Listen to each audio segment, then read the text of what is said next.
സുഹൃത്തുക്കളെ 10 മിനിറ്റ്സ് മൂവിയിലേക്ക് സ്വാഗതം. കുറേ ദിവസങ്ങൾക്ക് ശേഷം തമിഴിൽ ഒരു നല്ല ഫീൽ ഗുഡ് മൂവിയാണ് ധനുഷ് നായകനായിട്ട് അഭിനയിച്ച ഇഡ്ലി കടൈ. തുടക്കത്തിൽ നായകൻ തന്റെ നാടിനെയും തന്റെ അച്ഛനെയും പറ്റിയും പറയുന്നു. ഇതാണ് ഇവന്റെ അച്ഛൻ ശിവനേശൻ. ഇദ്ദേഹത്തിന് ഒരു ഇഡ്ലി കടയുണ്ട്. രാവിലെ 3 മണിക്ക് എണിച്ച് അമ്പലത്തിൽ പോകുന്ന പോലെ നല്ല ഭക്തിയോടെ കടയ്ക്ക് പോകും. എന്നിട്ട് ഇഡ്ലി ഉണ്ടാക്കാൻ ആരംഭിക്കും. 2 മണിക്കൂർ തുടർച്ചയായിട്ട് മാവാട്ടും. ഇദ്ദേഹത്തിന്റെ ഇഡ്ലി എന്ന് പറഞ്ഞാൽ നല്ല ഫേമസ് ആണ്. എല്ലാവർക്കും ഭയങ്കര ഇഷ്ടമാണ്. ഇതാണ് നമ്മുടെ നായകൻ മുരുകൻ. ഇവന് ഈ നാട്ടിലിരിക്കാൻ താല്പര്യമില്ല. പുറത്തു പോയി ജോലി ചെയ്യണമെന്നാണ് ആഗ്രഹം. അവൻ ചെന്നൈക്ക് പോകാൻ നിൽക്കുന്നു. അപ്പോൾ ശിവനേശൻ പറയുന്നു, എനിക്ക് ശേഷം ഈ കട നീ നോക്കണം, അങ്ങനെ വിടാൻ പാടില്ല എന്ന് പറയുന്നു. ശരി എന്ന് പറഞ്ഞിട്ട് അവൻ പോകുന്നു.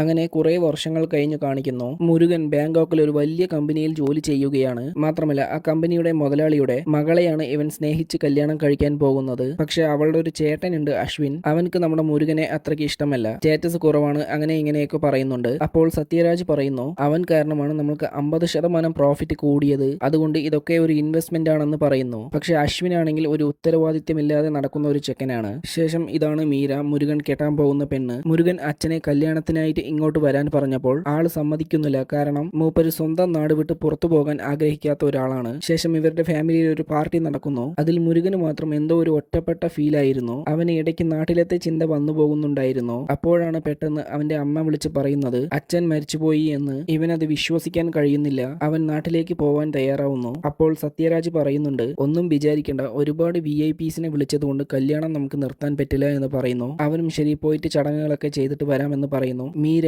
അവന്റെ കൂടെ അവിടെ ജോലി ചെയ്യുന്ന രാമരാജനെയും കൂട്ടിനയക്കുന്നു. അവൻ നാട്ടിലേക്ക് പോയി അച്ഛനെ കണ്ടു, ബോഡി എടുത്തു. ആ സമയത്താണ് അവരുടെ ഒരു പശു പ്രസവിച്ചത്. അപ്പോൾ ഒരു അമ്മ പറയുന്നു, ശിവനേശൻ എവിടെയും പോയിട്ടില്ല, പശുവായിട്ട് വന്നു എന്ന് പറയുന്നു. ഇവിടെ രാമരാജൻ പറയുന്നു, എന്റെ സ്ഥലം ഇതാ ഇവിടെ അടുത്താണ്, എന്റെ ഫാമിലിയെ കണ്ടിട്ട് ഞാൻ നാളെ വരാമെന്ന് പറയുന്നു. ഇതാണ് കയൽ, അയൽവാസിയാണ്. മുരുകൻ ഇല്ലാത്തപ്പോൾ ഇവരെ നോക്കിയത് ഇവളായിരുന്നു. മീര മുരുകനെ വിളിച്ചിട്ട് കാര്യങ്ങളൊക്കെ അന്വേഷിക്കുന്നു. രാമരാജൻ അവന്റെ വീട്ടിൽ പോയപ്പോൾ എല്ലാവർക്കും നല്ല സന്തോഷമായിരുന്നു. പക്ഷേ രാമരാജന്റെ അമ്മയ്ക്ക് അവൻ ആരാണെന്ന് പോലും തിരിച്ചറിയാൻ കഴിയുന്നില്ല. ഇതോർത്ത് രാമരാജന് വിഷമമുണ്ടായിരുന്നു. ഇവിടെ മുരുകന്റെ അമ്മ വന്നിട്ട് സമയം 3 മണിയായി, കടയിൽ പോകാൻ അച്ഛനെ ഉണർത്തണമെന്ന് പറയുന്നു. മുരുകൻ അവരെ സമാധാനപ്പെടുത്തുന്നു. അമ്മ ചോദിക്കുന്നു, എന്നെ ഒന്ന് അച്ഛന്റെ കടയിലേക്ക് കൂട്ടിയിട്ട് പോകുമോ എന്ന്. അവർ കടയിലേക്ക് പോകുന്നു. കടയിൽ പോയ ശേഷമാണ് പഴയ കാര്യങ്ങളൊക്കെ ആലോചിക്കുന്നത്. ഇവരെ പെണ്ണ് കാണാൻ വന്നതും കല്യാണം കഴിച്ചതും ശിവനേശന്റെ അമ്മയാണ് ഇവനെ ഇഡ്ലി ഉണ്ടാക്കാൻ പഠിപ്പിച്ചത്. അങ്ങനെ ഇഡ്ലി ഉണ്ടാക്കുന്നതെ ഒരു തൊഴിലാക്കാമെന്ന് പറഞ്ഞാണ് ഇവർ രണ്ടുപേരും ചേർന്ന് ഈ കട നിർമ്മിച്ചത്. മീര മുരുകനെ വിളിച്ചിട്ട് വരാൻ പറയുന്നു. അപ്പോൾ മുരുകൻ പറയുന്നത്, എന്റെ അച്ഛന്റെ കടയുടെ കാര്യമൊന്ന് ഞാൻ ശരിയാക്കിയിട്ട് വരാമെന്ന് പറയുന്നു.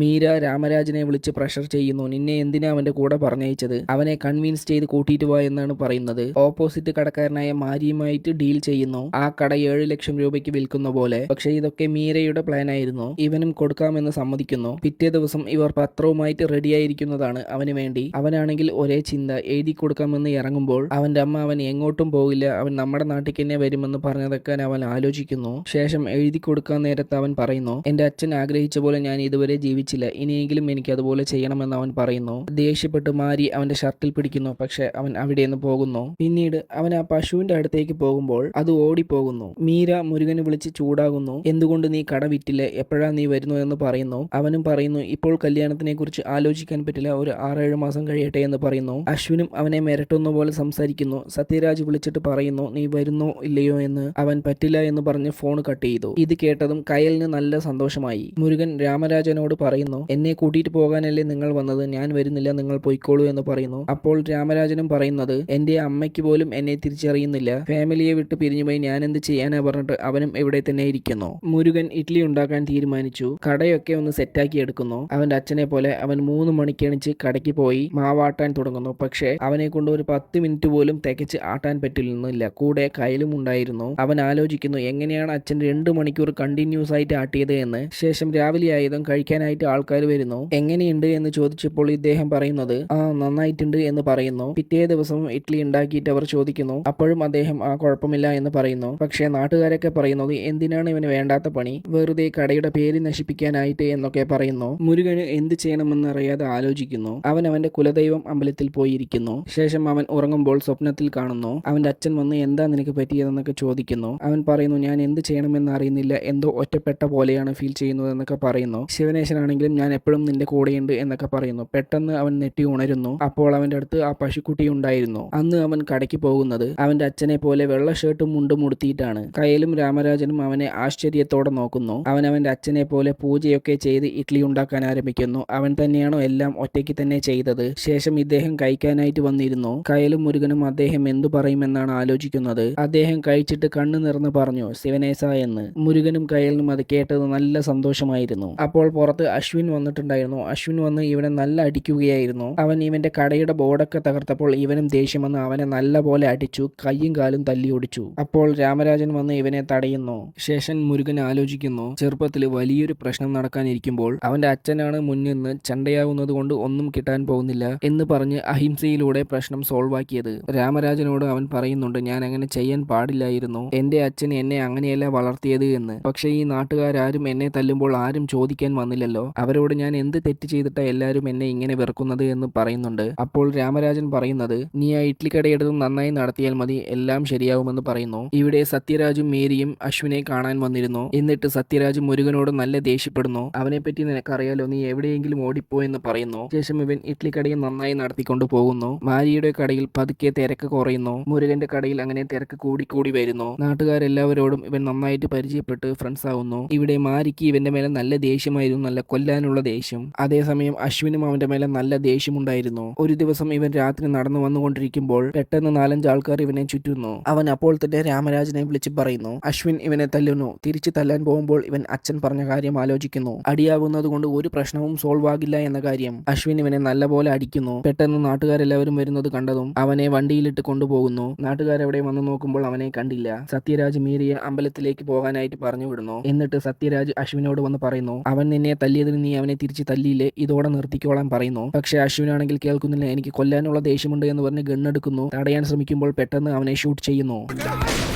സത്യരാജ് ഇന്ന് രാത്രി തന്നെ ഇവിടെ നിന്ന് പോകണമെന്ന് പറയുന്നു. വിഷയം നാട്ടുകാർക്കും പോലീസുകാർക്കും എല്ലാവർക്കും അറിഞ്ഞു. നാട്ടുകാർ എങ്ങനെയോ അവനെ കണ്ടുപിടിച്ച് ഹോസ്പിറ്റലിൽ ചേർത്തു. പിന്നീട് നാട്ടുകാരെല്ലാവരും സത്യരാജും ഫാമിലിയും താമസിക്കുന്ന ആ ഫാം ഹൗസിന് ചുറ്റും കൂടി നിന്ന് അവരെ പുറത്തു വിടുന്നില്ല. കമ്മീഷണർ ഈ പോലീസിനെ വിളിച്ച് പറയുന്നു, അവരെ എങ്ങനെയെങ്കിലും മധുരൈ എയർപോർട്ടിൽ കൊണ്ടുവിടണമെന്ന്. പോലീസുകാർ വന്ന് പറഞ്ഞിട്ട് നാട്ടുകാരൊന്നും കേൾക്കുന്നില്ല. രാമരാജൻ മീര അമ്പലത്തിലുള്ളത് അറിഞ്ഞിട്ട് അവളെ പണയ കൈദിയാക്കുന്നു. എന്നിട്ട് അവളോട് പറയുന്നു, നിന്റെ അച്ഛൻ മുരുകനെ ഷൂട്ട് ചെയ്തു എന്ന്. അവൾ ഷോക്കായി. ശേഷം നാട്ടുകാരിൽ ഒരുത്തൻ വന്ന് പറയുന്നുണ്ട്, മുരുകൻ കണ്ണു തുറന്നു എന്ന്. പോലീസുകാർ നാട്ടുകാരിലെ ഒരുത്തനെയും കൂട്ടിയിട്ട് മുരുകനടുത്തേക്ക് പോകുന്നു. മുരുകനോട് ചോദിക്കുന്നു, നിന്നെ അവരാണോ ഷൂട്ട് ചെയ്തത് എന്ന്. അപ്പോൾ അവൻ അല്ല എന്ന് പറയുന്നു, ഞാൻ കണ്ടില്ല എന്ന് പറയുന്നു. ശേഷം നേരെ വന്ന് നാട്ടുകാരോട് പറയുന്നു. അവരെല്ലാവരും അവിടെ നിന്നും പോകുന്നു. പോലീസ് ഇവരോടും വന്ന് പറയുന്നുണ്ട്. ഇത് കേട്ടതും അശ്വിൻ ഷോക്കാകുന്നു. ശേഷം രാമരാജൻ മീരയും പുറത്തുവിട്ടു. മീര വന്ന് കരഞ്ഞുകൊണ്ട് ചോദിക്കുന്നു, നിങ്ങൾ അവരെ ഷൂട്ട് ചെയ്തോ എന്ന്. അപ്പോൾ സത്യരാജ് അല്ല എന്ന് പറയുന്നു. പക്ഷേ അശ്വിന് ഉൾക്കൊള്ളാൻ കഴിയുന്നില്ല. അവൻ ഇനിയും എന്തെങ്കിലും ചെയ്യണമെന്നാണ് ആലോചിക്കുന്നത്. സത്യരാജ് ഒരുപാട് വട്ടം വേണ്ട എന്ന് പറഞ്ഞാലും അവൻ കേൾക്കുന്നില്ല. ഇവിടെ മുരുകൻ ഡിസ്ചാർജ് ആയി വരുന്നു. നാട്ടുകാരെല്ലാവരെയും അവനെ സ്വീകരിക്കുന്നു. അത് കണ്ട് അവൻ നല്ല സന്തോഷപ്പെടുന്നു. കയലും മുരുകനും ഒപ്പം നടക്കുന്നത് കണ്ട് നാട്ടുകാർ തെറ്റായിട്ട് പറയുന്നു. അത് കയലിന്റെ അമ്മയും കേൾക്കുന്നു. കയലിനെ അവളുടെ അമ്മ വിളിച്ചിട്ട് പോകുമ്പോൾ മുരുകൻ എനിക്ക് ഇവളെ കെട്ടിച്ചു തരുമോ എന്ന് ചോദിക്കുന്നു. കയൽ നല്ല സന്തോഷമായി. ശേഷം ഇവർ തമ്മിൽ നല്ല ലവ് ആകുന്നു.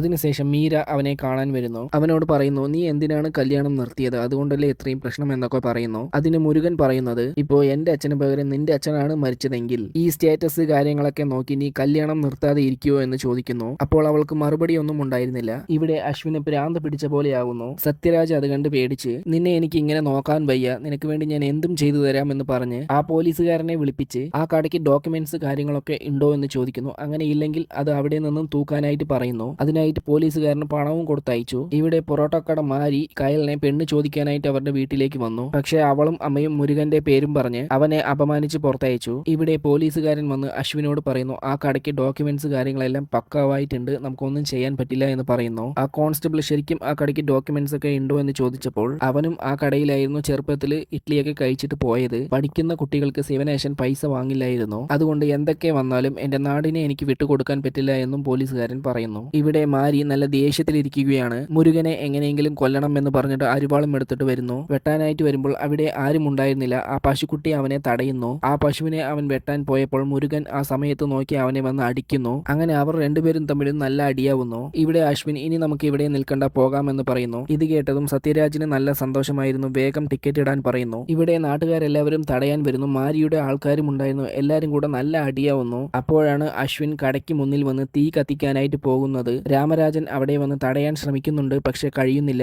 അവൻ തീ വെച്ചു. എല്ലാവരും അങ്ങോട്ട് ഓടി വരുന്നു. മുരുകൻ ഇത് കണ്ടതും അവന്റെ മനസ്സങ്ങനെ തകർന്നു പോയി. രാമരാജൻ മീരയ്ക്ക് വിളിച്ച് പറയുന്നു, അശ്വിൻ അവന്റെ കട കത്തിച്ചു, നിങ്ങളൊന്നും നന്നായിട്ടേ ഇരിക്കില്ല എന്ന് ശാപം ഇടുന്നു. ദേഷ്യം വന്ന മീര ഒരു ചെറിയ വടിയെടുത്ത് അശ്വിനെ തല്ലുന്നു. ഇവൻ മുരുകന്റെ കട കത്തിച്ചു എന്ന് പറഞ്ഞപ്പോൾ സത്യരാജ് ഷോക്കായിട്ട് അവനെ നോക്കുന്നു. നിങ്ങളിൽ ആരോ ആണ് അവനെ ഷൂട്ട് ചെയ്തു എന്നും പറയുന്നു. മീര കാറിൽ നിന്നും തോക്കെടുത്തിട്ട് അശ്വിന് നേരെ എയിം ചെയ്യുന്നു. സത്യരാജും വേണ്ട വേണ്ട എന്ന് പറയുന്നു. എന്നിട്ട് അവളെ തന്നെ ഷൂട്ട് ചെയ്യാനായിട്ട് പോകുന്നു. അശ്വിൻ പറയുന്നു, ഇതിനൊക്കെ കാരണം ആ മുരുകനാണ്, നീ അവന് വേണ്ടി ചാവുകയാണെങ്കിൽ നീ ചത്തോ എന്ന് അശ്വിൻ പറയുന്നു. ഇത് കേട്ടതും സത്യരാജ് അശ്വിന്റെ കരണ കുറ്റിയടിച്ചൊന്ന് പൊളിക്കുന്നു. പിറ്റേ ദിവസം രാവിലെ മുരുകനും കയലും കടയ്ക്ക് വന്ന് നോക്കുന്നു. കടയുടെ അവസ്ഥ കണ്ട് അവൻ കരയുന്നു. കയൽ അരിവാൾ എടുത്തിട്ട് അവനെ വെട്ടാനായിട്ട് പറയുന്നു. അപ്പോൾ മുരുകൻ പറയുന്നത്, ഇത് വെറും ചുമരാണ്, കെട്ടിക്കോളാം എന്ന് പറയുന്നു. കട എന്നത് ഈ അമ്മിക്കല്ലും ആട്ടുകല്ലുമാണ്. അങ്ങനെ കയലും മുരുകനും ചേർന്ന് ആ കട നിർമ്മിക്കുന്നു. എങ്ങനെ പണ്ട് ശിവനേശനും ഭാര്യയും നിർമ്മിച്ച പോലെ. കടയൊക്കെ പഴയ പോലെ ആക്കിയതിനു ശേഷം അവർ വരുന്നു. അശ്വിൻ അവനോട് സോറി ചോദിക്കുന്നു. മുരുകൻ അവരോട് കഴിച്ചിട്ട് പോകാനായിട്ട് പറയുന്നു.